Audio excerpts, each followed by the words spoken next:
The objective of this energy audit is to examine and evaluate the electrical energy consumption of a premise. An on-site visit to the property, data collecting via energy bills, and interviewing involving the building's owner are all part of the audit process, and the gathered information will be examined to find patterns of energy use. Globally, the current energy scenario is distinguished by a substantial dependence on non-renewable energy sources, which account for the majority of global energy consumption. So it is important to save energy, since the reduction of energy consumption is directly correlated with a decrease in emissions of greenhouse gases. In terms of economics, energy saving gives benefits in substantial cost savings for citizens, freeing up resources that can be allocated to other critical sectors. Lastly, government's efforts towards energy efficiency is regulations and incentive programs such as subsidies, grants, and tax rebates for electric bills. Next, public awareness and campaigns has been introduced in order to educate citizens. Finally, governments enforcing stricter energy performance regulations to guarantee that new constructions meet strict energy efficiency standards. Bismillahirrahmanirrahim. Assalamualaikum warahmatullahi wabarakatuh, and a very good day. My name is Ashimti Anwar, and I'll be presenting Chapter 2, Background of Society Building. We have chosen a building which is a residential house. The residential house is owned by our lecturer, Dr. Siti Khadijah binti Mazlan, and she has a double-story terrace house which is located in Taman Sarjana Idaman, Aeropolis. She has 5 people living in the house, and then from here we can see the daily energy profile and then the weekly energy profile. Here is the total energy consumption that we have calculated during the audit. From the total energy that we calculated, we will use it to put in the Tarif A to calculate the total energy used per month. And then next we will see the energy consumption of each month by TNB bill. We were given the TNB bill by Dr. Siti. Here you can see the average energy consumption is 588.83, and the average cost monthly is 223.44 kilowatt hertz. And then after getting all the values, we can make a graph which is the monthly energy consumption graph. From here we can see that January and May is the highest energy consumption. The reason for that is that during January and May is where the hottest weather in 2024, so maybe all the family members of Dr. Siti uses the energy consumption to cool the hot weather. And then finally, we can see here the monthly cost of energy consumption. Like before, the highest cost will be January and May, but for somehow for April we have the lowest cost because the government gave discounts to TNB bills for all premises, about 10%, which leads to Madam Siti only have to pay 195.77. That's all for me. Thank you.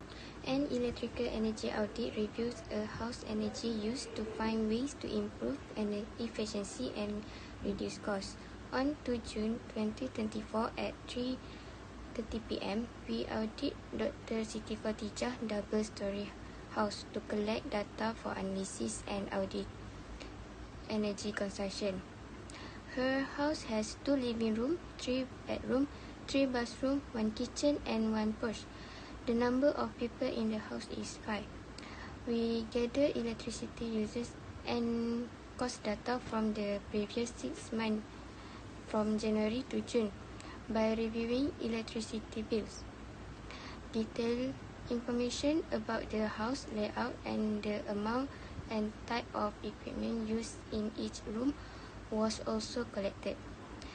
A face-to-face interview with Dr. Siti Khadijah and her husband was conducted as part of the audit. The audit activities proceed smoothly and successfully. Next, this is our energy audit checklist. In summary, the checklist indicates that the estimate daily energy consumption is 53.672 kilowatt-hour, while estimate monthly energy consumption is 1,502.8244 kilowatt-hour. This estimate was derived from a detailed assessment of the various high energy consuming device in the household. That's all from me. Thank you. Figure above represents each area's daily total energy consumption kilowatt-hour. The home features a kitchen, 2 living rooms, which is on the first floor and ground floor, 3 bedrooms, 2 bathrooms, and a porch. The analysis shows that the living room, which has the majority of the high energy appliances, uses the most energy. Porch, on the other hand, used the least amount of energy because it only had 3 downlights. Examining how much energy each item of equipment uses is a useful step towards enabling people to regulate their energy use. It is possible to optimize the efficiency of electrical systems, save costs, and increase sustainability by putting solutions based on analysis into practice. Next, this figure shows that the refrigerator used the most energy. This is a result of the refrigerator running non-stop throughout the day.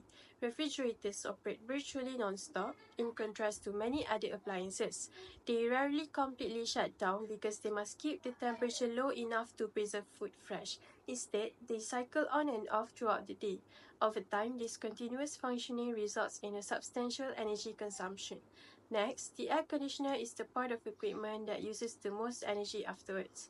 Large heat loads are handled by air conditioners. They need to use a lot of energy to remove a lot of heat from a space and transport it outdoors.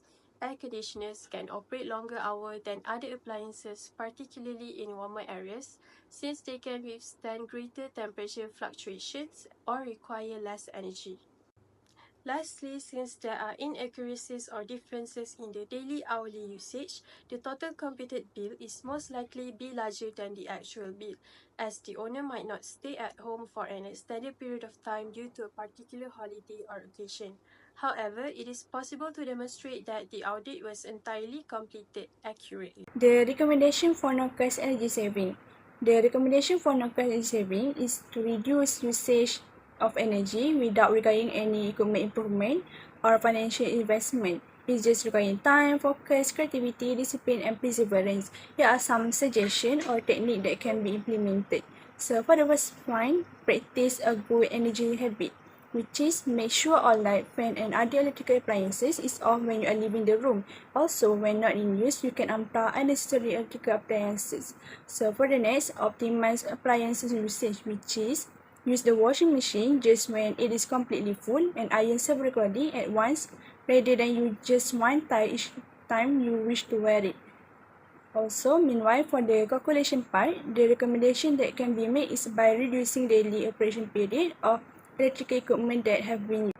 Next, for recommendation for low-cost energy saving method, the term low-cost energy saving is describe technique, equipment, or policies that lower energy expenses and consumption without necessitating a substantial investment of cash. For the first one, invest in energy-efficient appliances, which is when purchasing electric appliances, first look the energy star label, which indicate that the product meet high energy efficiency standard. For the next, replace all fluorescent tube lamp to LED lamp. Switching to energy-efficient LED bulb can significantly reduce the energy consumption as they consume much less energy than traditional incandescent bulb while offering a longer lifespan.